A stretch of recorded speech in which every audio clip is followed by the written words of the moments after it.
और इस वक्त बड़ी खबर सामने आ रही है सीट शेयरिंग को लेकर। बड़ी खबर है, अखिलेश यादव का इस पर बयान सामने आया है। महाराष्ट्र में 12 सीटों पर दावा कर रहे हैं। दरअसल अखिलेश यादव ने अब यह स्पष्ट कर दिया है कि हमारा दावा 12 सीटों का है।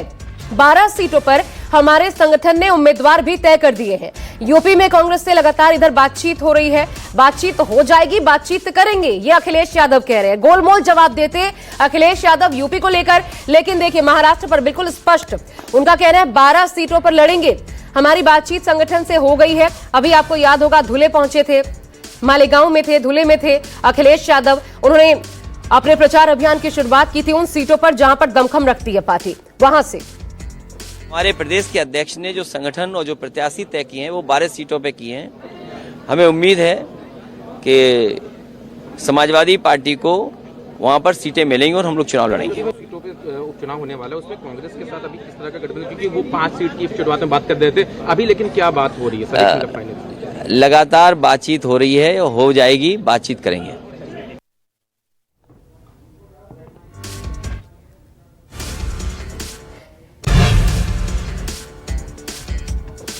और इस बीच एक और बड़ी खबर सामने आ रही है। यूपी उपचुनाव को लेकर सूत्रों के हवाले से बड़ी खबर आपको बता दें, सभी 10 सीटों पर समाजवादी पार्टी को समर्थन देगी कांग्रेस, ये तय हो गया है।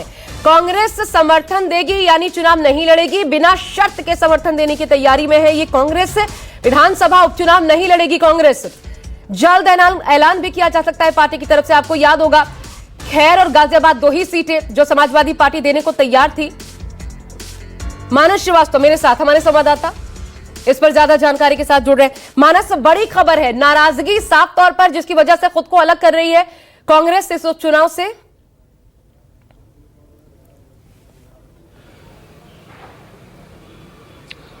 जी देखिए, बिल्कुल निश्चित तौर पर कांग्रेस उत्तर प्रदेश में 5 विधानसभा सीटों पर उपचुनाव लड़ना चाहती थी, जिसमें प्रमुख तौर पर अगर बात की जाए तो उसमें फूलपुर की सीट थी जो बेहद अहम थी।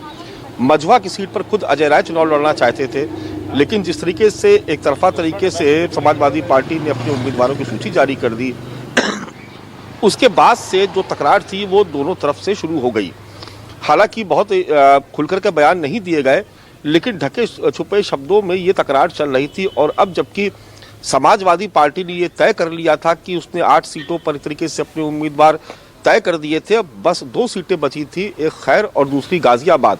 और ये दोनों सीटें ऐसी थी जहां पर कांग्रेस पार्टी का बहुत कुछ था नहीं वहां पर, तो चुनाव लड़ करके हार जाने से बेहतर कांग्रेस पार्टी को ये लग रहा था कि जो एक टेम्पो बना हुआ है, जो एक माहौल बना हुआ है कांग्रेस पार्टी को लेकर के लोकसभा चुनाव के बाद से, वो बरकरार रहे। लिहाजा उसने चुनाव न लड़ने का फैसला करके एक तरीके से एक तीर से 2 शिकार किए हैं।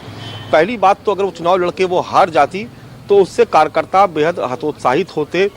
दूसरा ये कि आने वाले वक्त में जब उत्तर प्रदेश में जब विधानसभा के चुनाव में सीट शेयरिंग की बात आती, उस वक्त जो हार और जीत का आकलन है उसके हिसाब से चीज़ें तय होती।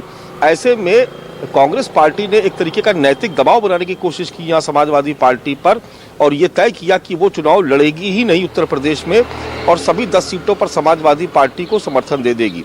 लेकिन अब उत्तर प्रदेश के जो हालात हैं वो सीधे उसके तार जोड़ेंगे महाराष्ट्र से, और ऐसे में जब उत्तर प्रदेश में कोई सीट समाजवादी पार्टी नहीं दे रही है कांग्रेस पार्टी को, तो महाराष्ट्र में भी इसका असर दिखाई पड़ेगा और वहां पर कांग्रेस बेहद दबाव बनाने वाली स्थिति में होगी। क्योंकि जो स्थिति समाजवादी पार्टी की उत्तर प्रदेश में, जो कांग्रेस की उत्तर प्रदेश में, वही समाजवादी पार्टी की महाराष्ट्र में है। और हरियाणा के चुनाव में हमने देखा भी कि तमाम कोशिशों के बावजूद अखिलेश यादव बाद में बैकफुट पर चले गए और उन्होंने वहां पर चुनाव नहीं लड़ा, अपने उम्मीदवार नहीं उतारे, और उसी का ही ये परिणाम। लेकिन तो 12 सीटों पर साफ साफ दावेदारी कर रहे हैं अखिलेश यादव, मानस, कि हमारे संगठन से बात हो गई है, 12 सीटों पर लड़ेंगे, ये तो अखिलेश यादव कह रहे हैं।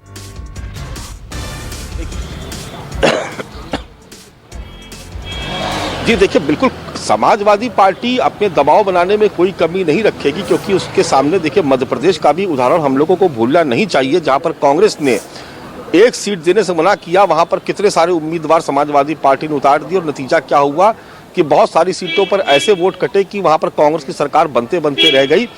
ऐसे में समाजवादी पार्टी वहां पर नुकसान करने की भूमिका में आ सकती है। और अबू असीम आजमी के अगर आप बयान को देखें तो वो बराबर इस बात को कोट कर रहे हैं, वो हरियाणा का भी जिक्र करते हैं, वो मध्य प्रदेश का भी जिक्र करते हैं। तो देखिए यहाँ पर दबाव की राजनीति हो रही है, चाहे वो समाजवादी पार्टी की तरफ से हो, चाहे वो कांग्रेस की तरफ से हो। बस हालात बदल जाते हैं। उत्तर प्रदेश के हालात दूसरे हैं, महाराष्ट्र के हालात दूसरे हैं, लेकिन उत्तर प्रदेश में जो कांग्रेस ने डिसीजन लिया है कि वो चुनाव नहीं लड़ेगी, इसको सियासी तौर पर अगर देखा जाए तो कांग्रेस के रणनीतिकार जो सियासत के जानकार है वो उससे एक बेहतर कदम मानते हैं, क्योंकि चुनाव लड़ करके हार जाने से बेहतर है कि आप ये दिखाइए कि हमने पीडीए के फार्मूले को आगे बढ़ाने के लिए इंडिया गठबंधन को एकजुट तो दिखाना है, ये विपक्ष साबित कर रहा है, एकजुट रखना है, ये मंशा भी जाहिर कर रहा है। एक और